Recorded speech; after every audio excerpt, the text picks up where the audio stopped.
Welcome to Tesla Motors 2012 annual meeting. Very much appreciate everyone joining us today. I know some of you have traveled for a long distance. We're very much glad to have you here with us today. I'm Eric Whitaker, Tesla's General Counsel and Secretary. I'd like to get started by calling the annual meeting to order and to introduce our co-founder, CEO, and Chief Product Architect, Elon Musk. We also have a number of executives with us in the audience: Deepak Ahuja, our Chief Financial Officer; Jeff Evanson, our Head of Investor Relations; Jay Vijan, who's Head of Technical IT. We've got the members of our board here today, like Steve Jurvenson, Ira Ehrenpreis. I see Kimball Musk and Antonio Gracias coming in as well. So thanks everyone for joining. I'd also like to introduce Steve Sullins of PricewaterhouseCoopers, who's our lead auditor, here with us today. There are two parts to today's meeting. First, we will conduct the formal part of the meeting where we will cover the two items that stockholders have been asked to vote upon. Then Elon will provide a brief overview of the company, followed by a question and answer period. Before we turn to the formal agenda, I'd like to announce that the polls are now open. If you haven't voted or would like to change your vote, please do so now. Please raise your hand and a ballot will be brought to you by Computershare, who's sitting over here. While we collect those ballots, I would like to ask that everyone review the rules of the meeting that were provided at the entrance. During the question and answer session, if you would like to ask a question, please raise your hand and wait until you are recognized. Please identify yourself as a stockholder or as a representative of a stockholder, then go ahead and ask your question. Thank you very much for your cooperation. We appreciate it. Our meeting today will follow the agenda provided to you. Tesla's Board of Directors has appointed Lisa Brenton of Computershare Investor Services to serve as our Inspector of Election for this year's annual meeting, and Lisa is handing out the ballots right now. Lisa has taken and signed an oath as Inspector of Election. This document will be filed with the minutes of today's meeting. Computershare Investor Services has certified that starting on April 13th, 2012, the proxy materials or a notice of availability of the proxy materials were mailed to all shareholders of record as of April 9th, 2012. Copies of these proxy materials and related certificates will be attached to the minutes of today's meeting. I have also been advised by the Inspector of Elections that we have a majority of the outstanding shares represented here at the meeting today, so I declare that there is a quorum present and we may proceed with the business of the meeting. We are conducting the meeting in accordance with the company's bylaws. We have two items on the agenda. They are, first, to elect the two Class II directors, Antonio Gracias and Kimball Musk, to serve for a term of 3 years or until their respective successors are duly elected and qualified. And second, to ratify the appointment of PricewaterhouseCoopers LLP as Tesla's independent registered public accounting firm for the fiscal year ended December 31st, 2012. Are there any proxies remaining in the audience that have not been submitted? I know some of you asked for a ballot, so we'd like to get those turned in.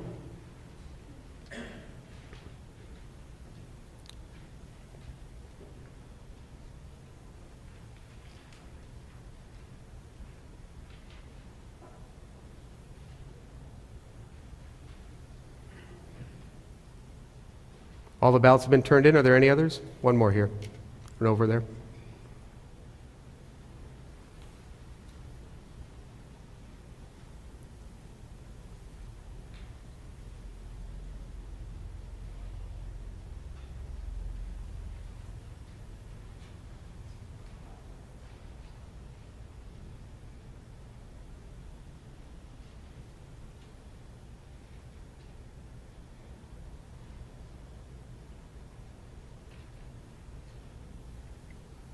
Lisa, you have them all? Great, thank you very much. The polls are now closed and all the measures have passed. That concludes the official business of today's meeting. I declare that the formal part of today's meeting is hereby adjourned. I now welcome you to stay for Elon's presentation. And during the course of this presentation, we may discuss our business outlook and make forward-looking statements. Such statements are only predictions based on management's current expectations.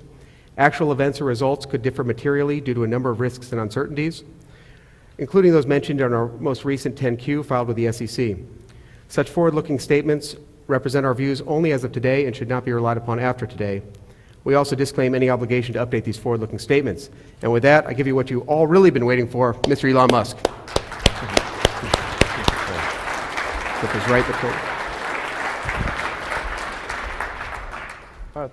Thanks for coming. So something I believe in doing sort of at every shareholder meeting is saying thank you for being a shareholder. I really appreciate your faith in Tesla, and yeah, we will not disappoint you.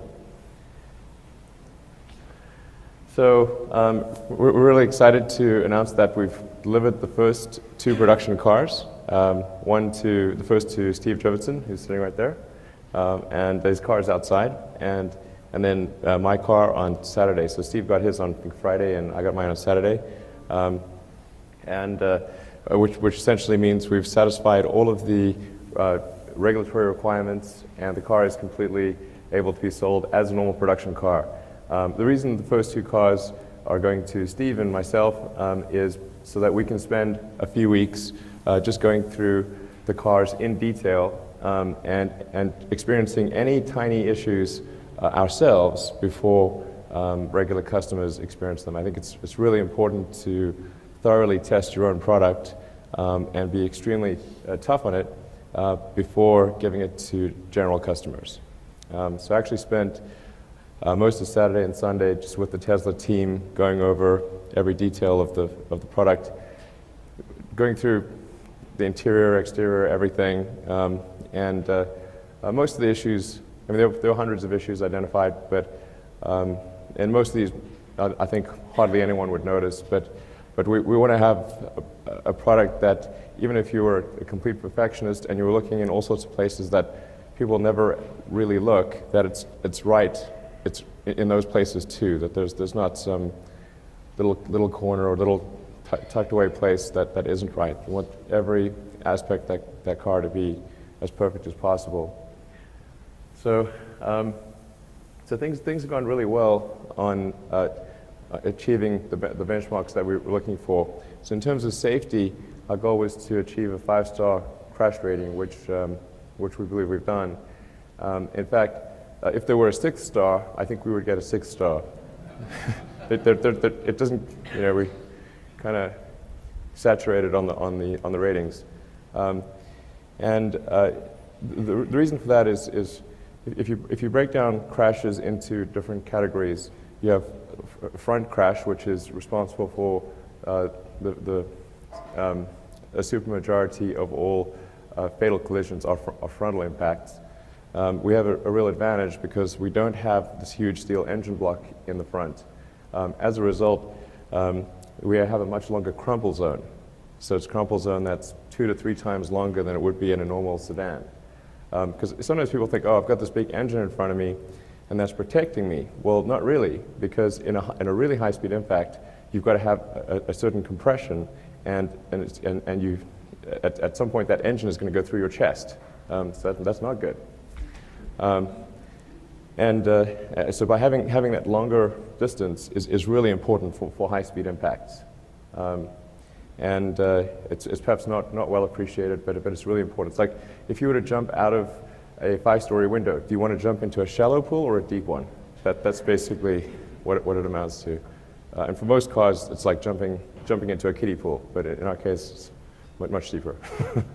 And then with respect to the side impacts, we've designed a really strong structure to go along the side. It's this kind of an extruded lattice structure. And if you look at the side sill of the Model S, you'll see it's a little wider than a normal car, and that's to resist the side impacts. And so we have the lowest side pole intrusion of any car, any passenger car in the world. And we didn't just test according to the regulations. So the regulations will say, for example, that you have to, if you do a side pole test, it's got to be at this location.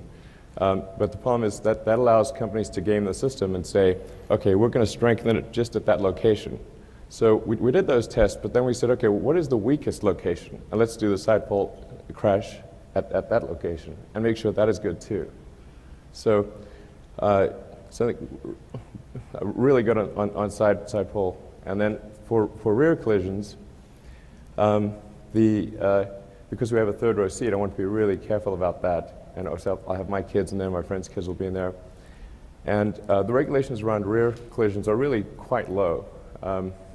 And For other cars with a third row situation, they're typically designed to a full rear impact at around 30 to 35 miles an hour.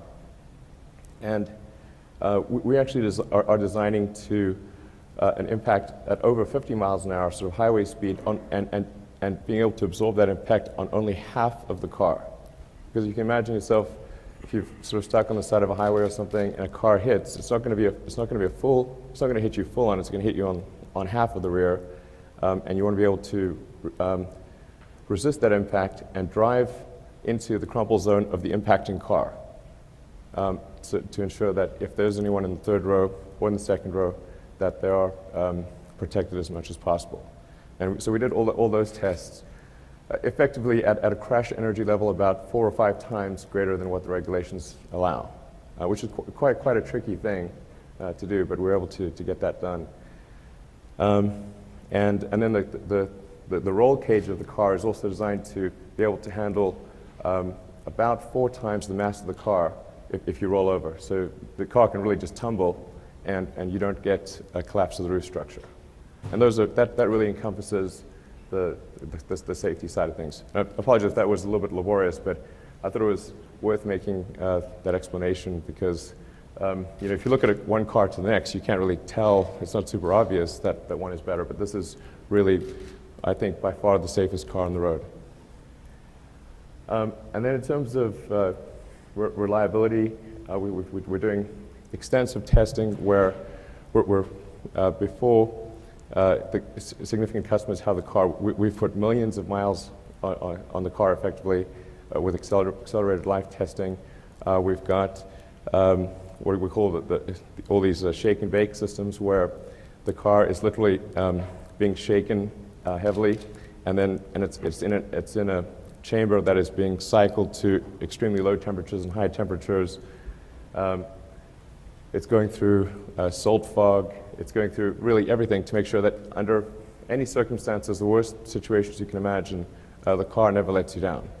So if you're in the middle, if it's midnight in a Norwegian winter, or it's the hottest day in Death Valley, the car still works, and worked well.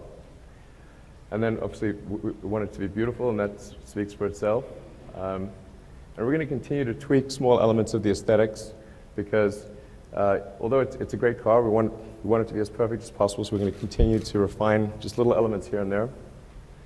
And then it's very economical. So this is perhaps important because although we've set the Model S to be at a price point which is comparable to other premium sedans, that doesn't take into account the cost savings to be gained from using electricity versus gasoline.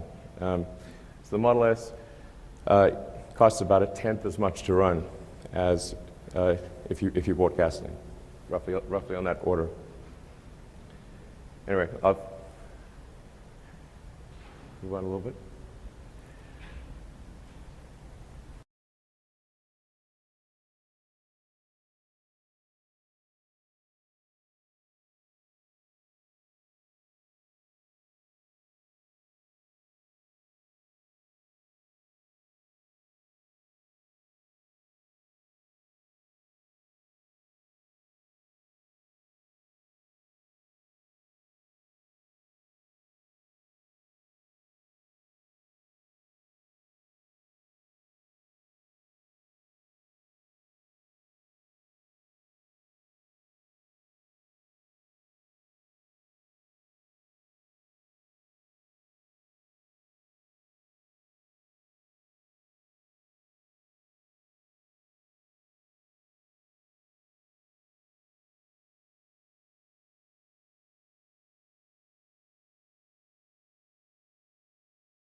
the test track for the Model S. So we test every car over a wide range of road conditions before it is given to customers. So we don't do statistical testing, we do literal testing where every car is tested. Our aspiration is not to have a low defect rate, it is to have no defect rate. And so interest in the car has been good, particularly given that most of, or very few people have actually test-driven the car. I mean, only a handful of people within the company have test-driven the car, so that the orders so far without a test drive. Some people have had an opportunity to ride in a Model S and certainly see it up close, but the demand has been strong despite the unavailability of test drives. And once people do experience a test drive in the Model S, I think it will exceed their expectations. It's just not like other cars.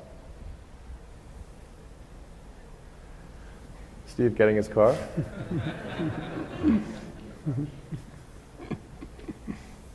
That's the Tesla team handing over the first car.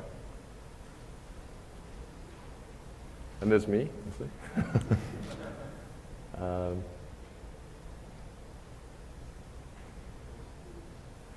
So we're going to hand over our first 10 cars in 3 weeks, and so these will be our first sort of handover of a bunch of cars for people that are not Tesla insiders. So we're going to hand over 10 cars and do a big ride event on the 22nd and 23rd.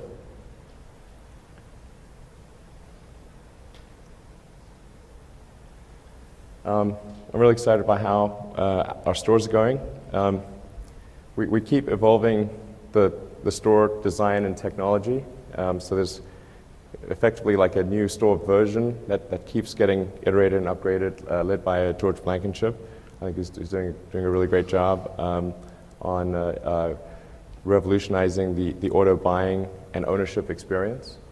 Because that's one of the things we wanted to do at Tesla was, if we're going to create a new car company, well, let's try to fix all the things that are wrong with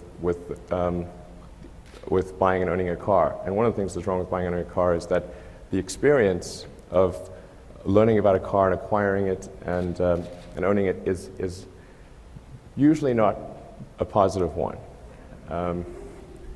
It's rare that buying a car ranks as somebody's top retail experience. But we want that to be the case. And I think we're making great strides in that direction. Later this month, well, later in, I guess we're in June. So in a few weeks, we'll be opening our store in Santa Monica on the 3rd Street Promenade. This will be the latest in-store technology, and I think that's, if people would like to go and see that, if you're in LA, that's worth seeing. Our Santana Row store also is very, very close to that in the experience, and we plan to upgrade and expand the Santa Monica store experience as well. So you'll see a continued evolution in our store technology, if you will, and it really is kind of store technology. It's the overarching goal for the stores is, if you see a Tesla store in a mall, you should be magnetically drawn to that store, even if you don't own a car. It should just be, you want to go in and feel welcome and really like being there. And our goal is, may sound somewhat counterintuitive, but it's really, we never want to sell a car in the store.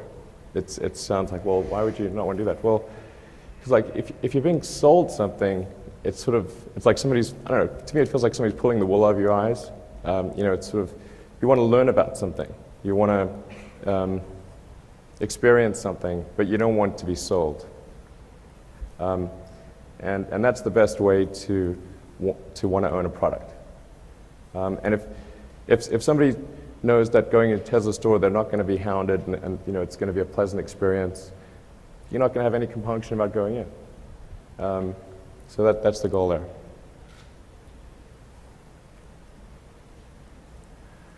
On the EV powertrain side, we're very proud of our relationship with our two partners, Mercedes and Toyota.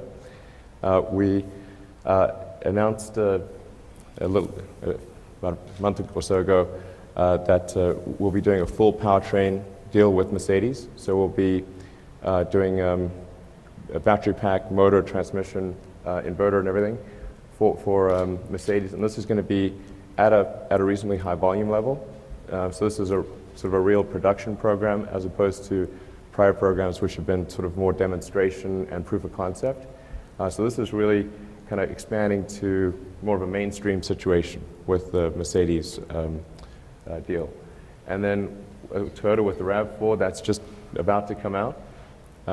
And this is still at the sort of proof of concept stage, kind of seeing how things go. So we're hoping in the future that that will transition to more of a mainstream, high volume situation on the RAV4 side as well. And I think so if this goes well, that's what should occur. So next, we're going to take Model S throughout the world. So we're starting off obviously in the US, but in about 6 months we'll be delivering Model S cars in Europe and Japan and a number of other places in the world. So we're finishing what's needed to homologate or essentially certify the Model S for sale in these different markets. We also expect to hopefully go to China next year and start selling there. We're going to deploy our supercharger network. And I'm not going to talk much about this. We're being deliberately coy. But when we do the unveiling of the first supercharger and people see what our supercharger network is going to look like and just how awesome it is, it's going to blow your mind. It's going to be like, oh, this is cool. It's like, yeah, you know, you have to have all the pieces in place for the crystal to glow, if that reference makes any sense. But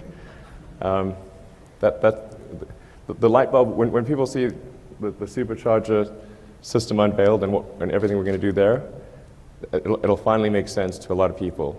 Not just those who've been enthusiastic about electric vehicles for a long time, but it's going to make sense to the broader population. They're like, okay, now I finally get it. And then we've got Model X, so we're continuing development of Model X, and then we'll have our third generation vehicle development that'll follow Model X, and that'll be sort of a high volume thing at an order of magnitude greater production than the Model S or the Model X. So if you think of the Model S as being comparable to, say, a 5 Series BMW, then the third generation will be, say, comparable to a 3 Series BMW.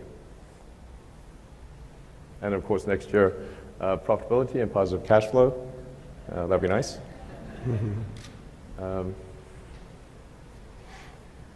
Around the middle of next year is when we'll do the right-hand drive, which will be important for certain markets like the UK and Japan. In Japan, you can sell left-hand drive as well as right-hand drive, but it's mostly right-hand drive. And we're going to continue expanding stores throughout the world.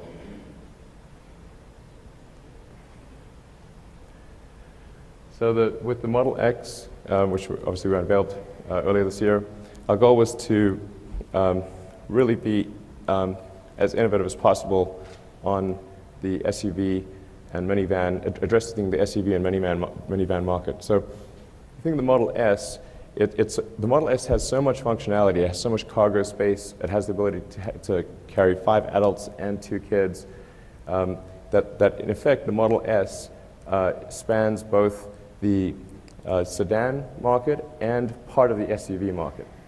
With the Model X, it'll address the remainder of the SUV market and the minivan market. So with those 2 products, we're essentially going to cover 3 major segments. And in fact, the Model X will have more functionality than any minivan.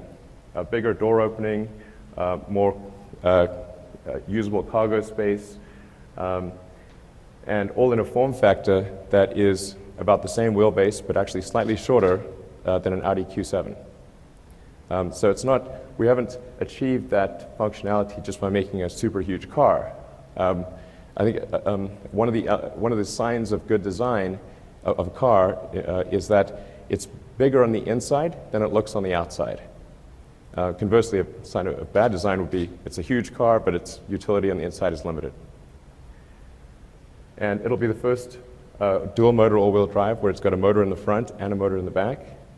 So it actually has incredible performance as a result of that, and it can actually beat a Porsche 911 Carrera in 0 to 60. It's 0 to 60 4.4 seconds versus a 0 to 60 4.6 seconds for a Porsche 911 Carrera. So I think it'll be, if you're ever at a light and there's some guy with a Porsche who's thinking he's a stud, you put a dent in his ego with your SUV.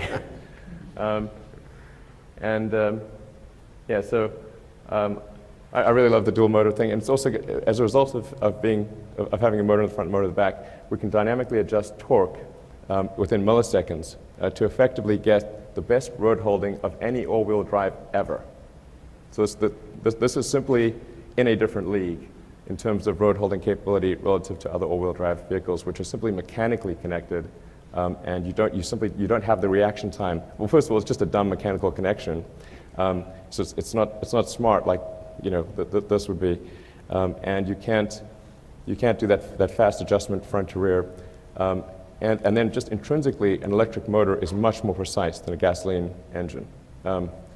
There's a reason like surgical instruments are not powered by a gasoline engine, or a laser printer would seem odd if it was powered by a gasoline engine. If you want high precision, you need an electric motor. And we had a really great response from customers on this. So this just shows the basic Tesla master plan, which has been there, which I put in place in pretty much day one, which is to do a high-price, low-volume vehicle, which is the Roadster, go to mid-price, mid-volume, which is the Model S and Model X, and then the third step will be to go to high-volume, lower price, which will be our third generation.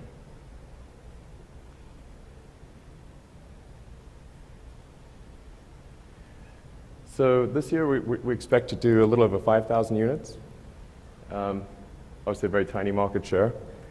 And next year, about 20,000 units, which is still a tiny market share. I mean, bearing in mind that the total number of new vehicles sold every year in the world is around, well, depending upon how you count it, 80 to as much as 90 million units a year.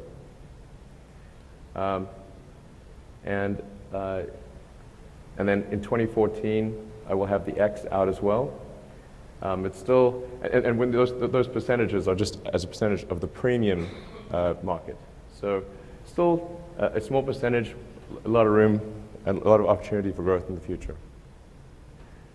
And it should be noted that our factory in Fremont has a capacity of somewhere on the order of 500,000 vehicles a year. So we've got a lot of growth, a lot of potential to use that asset, and with very, very good capital efficiency, achieve high production levels. And we remain confident of the 25% gross margin next year. That's my confidence level at this point. I think I feel very, very confident in committing to that number. And then operating margin sort of in, about half that.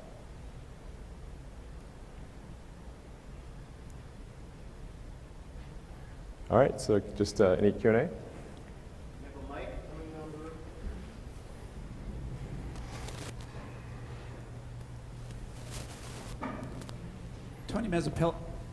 Tony Mazzapelli, shareholder. For our stock to achieve a somewhat normal price-earning ratio, we're going to have to sell tens of thousands of units per year, several tens of thousands of units per year. So I would like to ask you about a key component of the car that may or may not make that happen, and that's the battery. Lots of government labs, university labs, and lots of companies are working on battery technology to make the battery cheaper, charge faster, right, or store more. And that's very good because that'll help our cars take market share from the gasoline cars. What technologies, as for us shareholders, should we be watching? Do you know? Well, I think, so from a Tesla standpoint, we do get exposed to a lot of the upcoming advancements in battery technology. And I have to say that there are a few industries with more BS than the battery industry. It's quite remarkable. And the reason is because there are a lot of complicating factors with a battery.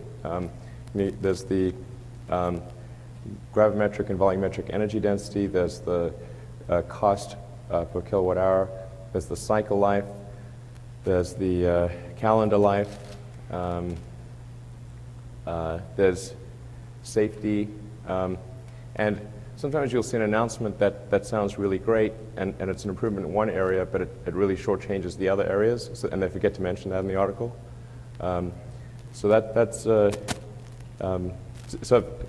So just sort of putting all that aside, I think what's reasonable to expect in the future is roughly an 8 to 10% improvement per year in the cost and energy density of the battery packs.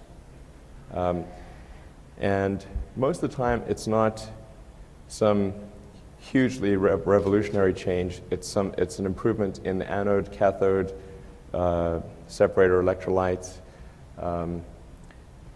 But those are really the things that drive it, particularly the cathode side, although now we're seeing some improvement in the anode side. So one of the things that's occurring is transitioning from a purely carbon anode to either a carbon silicon or silicon anode. I mean, I'm not sure what the best way is to say invest in opportunities like that, because where we, from a Tesla standpoint, because we need such huge scale in terms of production, we tend to talk to the cell producers and who have the scale to meet our needs, and to sort of ask them how they see things evolving. And like if something looks good, let's say at the lab level, and it's meeting all the requirements at the lab level, it's at least 5 years before that gets to scale production. So we do have pretty good visibility, but we don't necessarily, we can't say, oh, you should invest in such and such a company because we think that's good. But I can say with confidence that we will see something on the order of a 10% improvement per year for the next several years, at least. That's not speculative, that's known.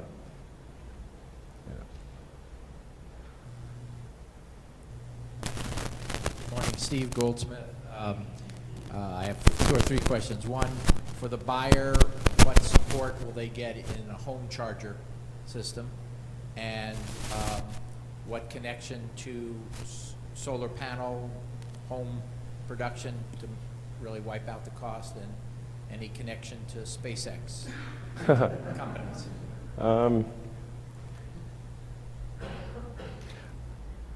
So let's see. I think there are a few questions embedded there. I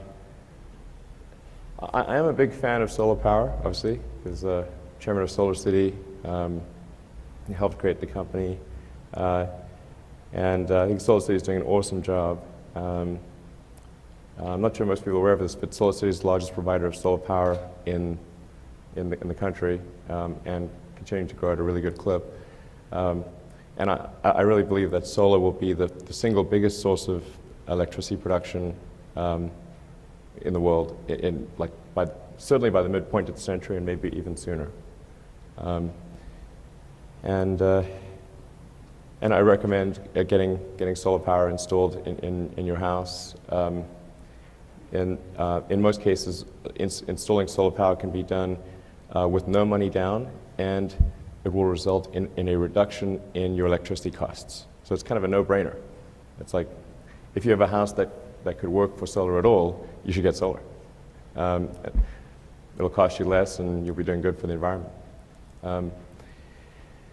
There's going to be some interesting stuff with solar and the superchargers, but I don't want to jump the gun on that.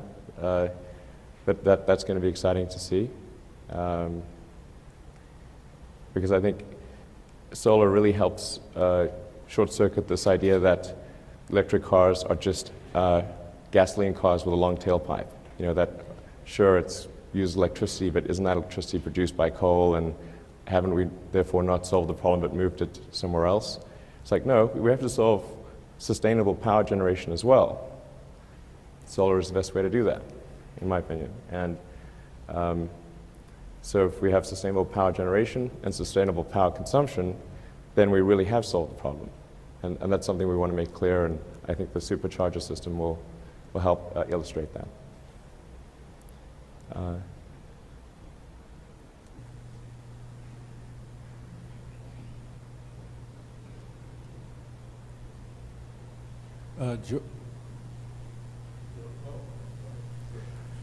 George Cranen, a stockholder. Two-part question. First part is, are you going to strap a couple of Falcons together and send one of those to the space station? I forgot to.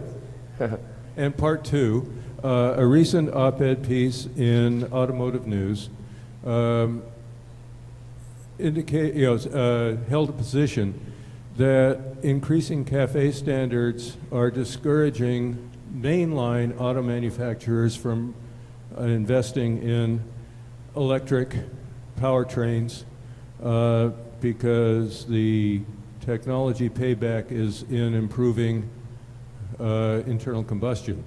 From the customer's point of view, when cars get an average of 54.5 miles per gallon, is the urgency in the general public's mind for buying an electric car diminished? Are the EPA fuel standards, CAFE standards, going to discourage perhaps electric car sales?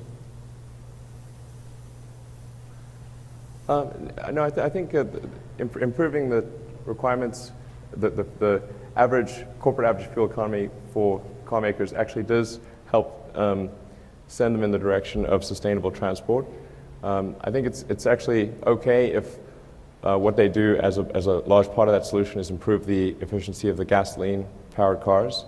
But ultimately, in order to meet the really high CAFE standards that are scheduled to come into effect later this decade, they will have to go to electric cars, or at least plug-in hybrids or something like that. So I think it's overall a good thing. I'm not sure in fact, I don't think it's the best way to achieve the goal. I think the best way to achieve the goal of, say, reducing carbon emissions is to tax carbon emissions, just as one taxes, say, cigarettes or alcohol. I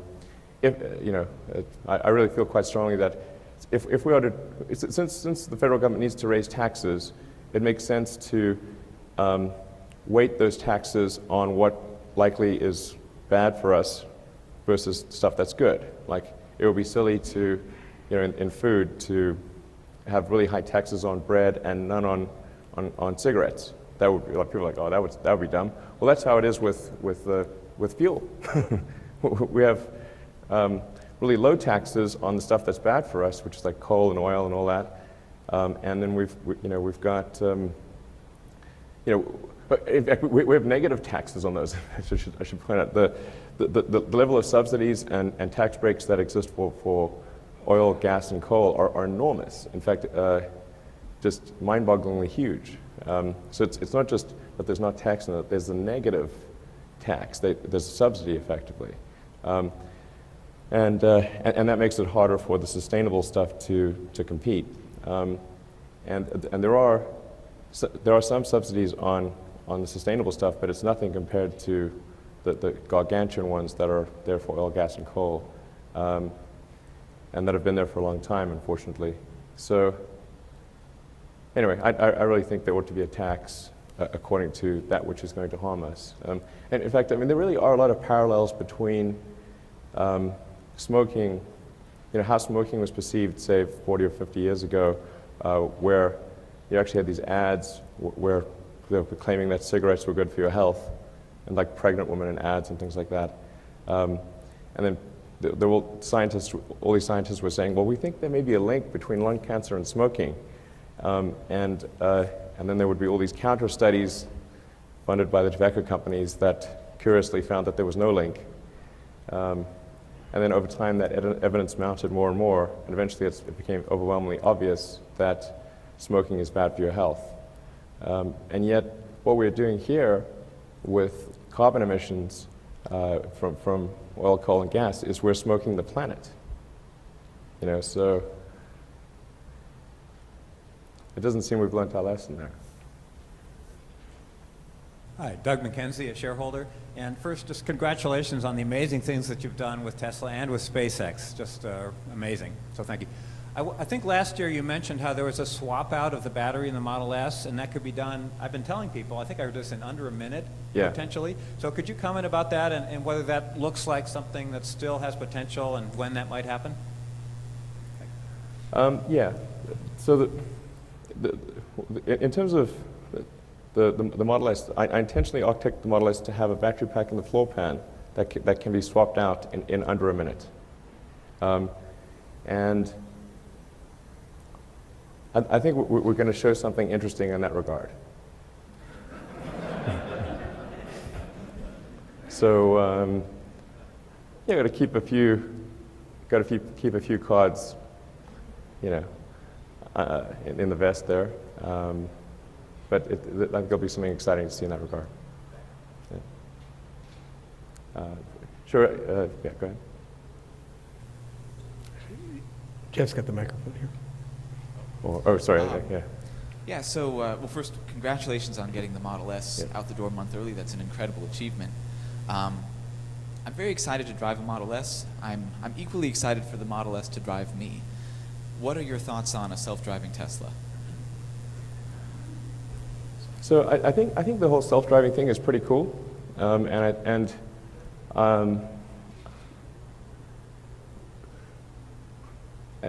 that is something that I'd like Tesla to implement. We have a fairly close relationship with a number of people at Google, and I think it would be really, really great to implement the first production self-driving car at Tesla. Or another way to think about it is a super smart active safety system, so that the car is always taking care of you and preventing an accident. So it's, that's another way to characterize it. Sometimes you say self-driving, people are like, oh, the car's going to go nuts. But actually a better way to think about it maybe is to say this is the best, smartest active safety system you could have. Sure. Yeah, you can just talk. I think that, yeah. Congratulations on all your achievements on the race for Thanks. last year I had the opportunity to participate in the first annual shareholders meeting, and I invited you. I have a company called Aircraft Charter Limited, and I invited you as well last year to consider the possibility of partnering with me and my company to start the first all-electric service program. I was wondering if you had time to reflect on that or Our focus is just on making cars. So if you want to buy cars and do with them what you wish, you're welcome to do that. All right. So I want to make sure people are having a... Right back here with the microphone, just because we're webcasting, so it's easier if everyone can hear as well. Yeah, hi, thank you. Hi, my name is Roy Philippos. Can't hear the question. Sure, I'll be able to answer it.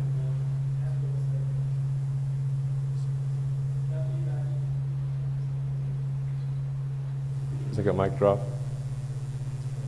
Hi, Roy Philippos, investor from Philadelphia. I believe in what Tesla is doing, the vision, and what you're trying to achieve. The question I have here is basically, Tesla seems to be running out of money. And if you remember the financial crisis, we had a difficulty raising funds in 2008.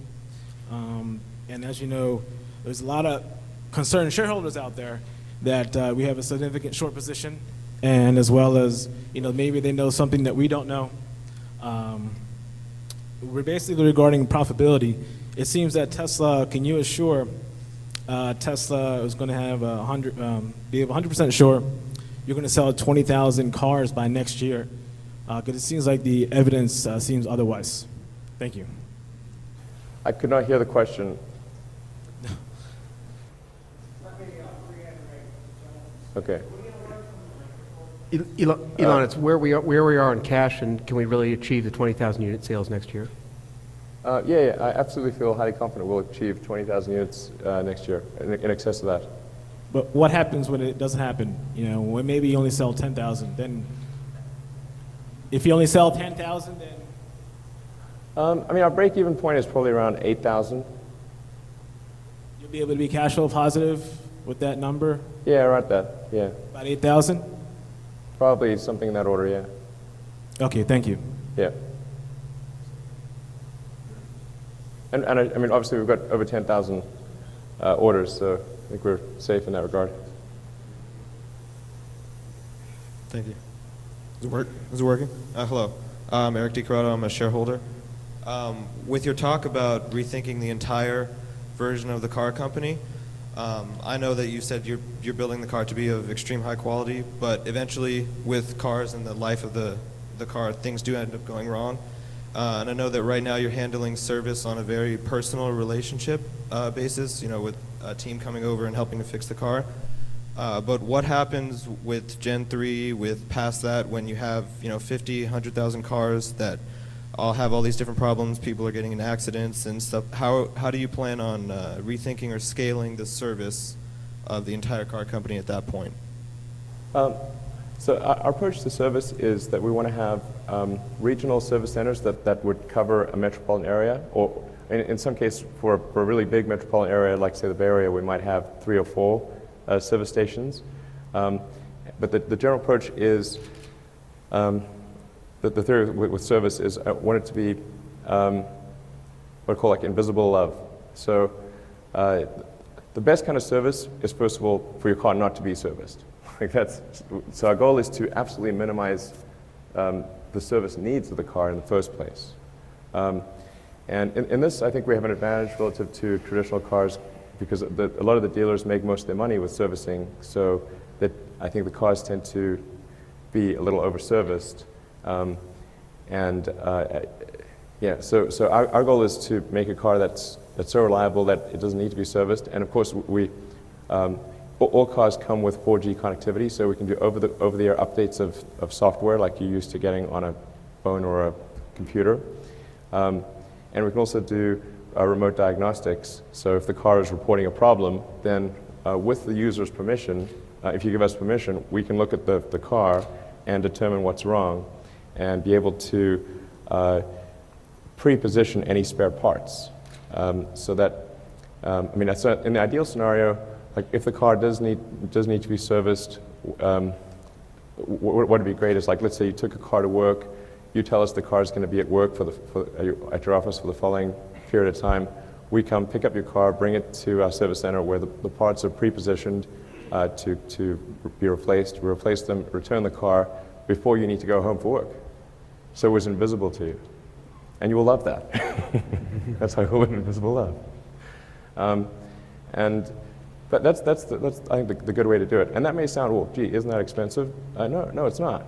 If you look at, say, the way that Enterprise Rent-A-Car operates, it's a really efficient organization, and yet they pick you up and drop you off for your rental car.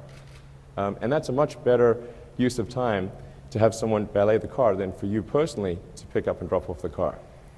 And then we can have a fewer number of service centers that are sort of located near major highway intersections, and we can have economies of scale at the service center level. So I think it's both more efficient and a better experience for the customer.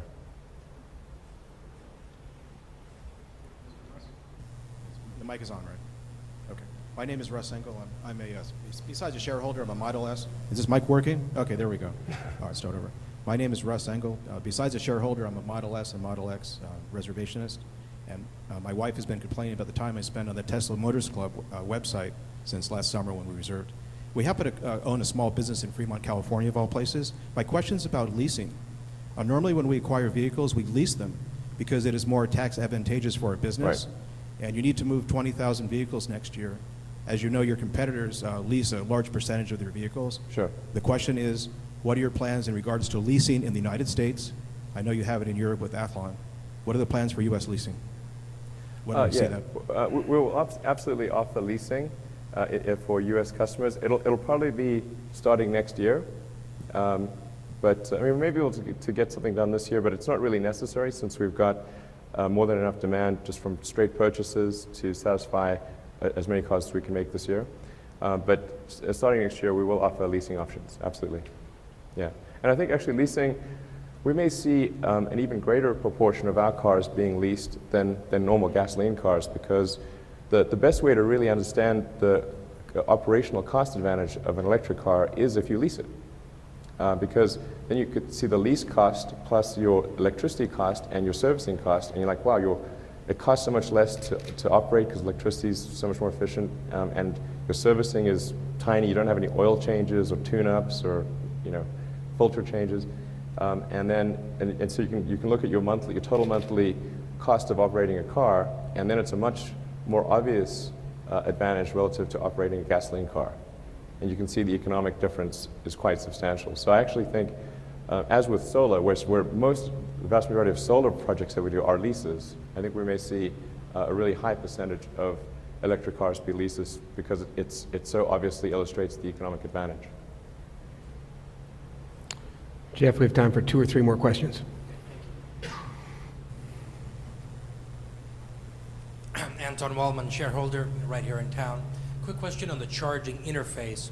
About a month ago, almost all automakers came together and announced a new joint standard for AC/DC charging. Yeah. I know you have your own, and this might not be important for, say, the first 20,000, 40,000, pick a number of cars, but over the longer run, to drive mass market deployment, might it not be just a little bit awkward to be the only guy who is not on board with but of all the ways in which you can differentiate, this might not be the preferred item? Yeah, well, first of all, I should clarify that the Model S will be able to charge anywhere. The onboard charging system is very intelligent, highly adaptive. So it'll adapt to any input current and voltage you can feed it. And the adapters for the various standards around the world, because it's not quite consistent, come with the car. So when you buy the car, you'll be able to charge that car anywhere you want. For the actual connector that goes into the car, we did design our own because the standard just isn't good enough. So we're forced to either have a highly compromised connector in the car or have 2, one which is big and bulky and ugly, or in addition to our one which is small and compact and beautiful. I just couldn't do it on the big ugly one that sucks. So just couldn't do it. But we do have an adapter, and so you'll be able. It's not as though you'll. And the adapter itself is as small an adapter as can be made. So you can just carry that in the trunk and have access to charging infrastructure anywhere. But another key factor is just the power. I wanted to have something that could have a huge amount of power, something on the order of almost 100 kilowatts of input energy. And that's far beyond what any standard exists. There's no standard for a connector of that size. And even the ones that are, say, half that capability are gigantic. And bulky and uncomfortable. So we have a connector that is dialed down to the limits of what physics can really achieve, which is great. Yeah, so that we kind of needed to do that. Yeah, I wish we could adhere to the standard, but unfortunately the standard is not good. And we will not compromise the product to adhere to a standard that's not good. Mike Garut, shareholder. The collapse of Solyndra was a big shock, and we know a lot of that was competition from China. But I'm more concerned, do you see any pushback or pullback from the government on its support of green energy? And how would that affect us? Well, I think the government's support of green energy is okay. I mean, I think it should be better. I really think, I think if we were to truly think long term, it should be much greater than what it is right now. Or another way, I like the word sustainable energy because then it makes it really obvious. It's like why are we massively subsidizing non-renewable energy, unsustainable energy, at the expense of sustainable energy? By definition, unsustainable is going to run out. And then we run this dangerous experiment of seeing how much CO2 can we put in the atmosphere before there's a massive catastrophic disaster. You know, the outcome of that experiment could be, oh gee, you can put a huge amount of CO2 in the atmosphere and it's okay. That's one of the outcomes. The other outcome is it's not okay. It just seems like a bad idea to run that experiment, but people seem to want to run it. So I think what's likely to occur is that as the evidence mounts that unsustainable energy is bad, even a complete fool can't ignore it, then that's when we'll see quite a dramatic shift in favor of sustainable energy. I just hope it's not too late.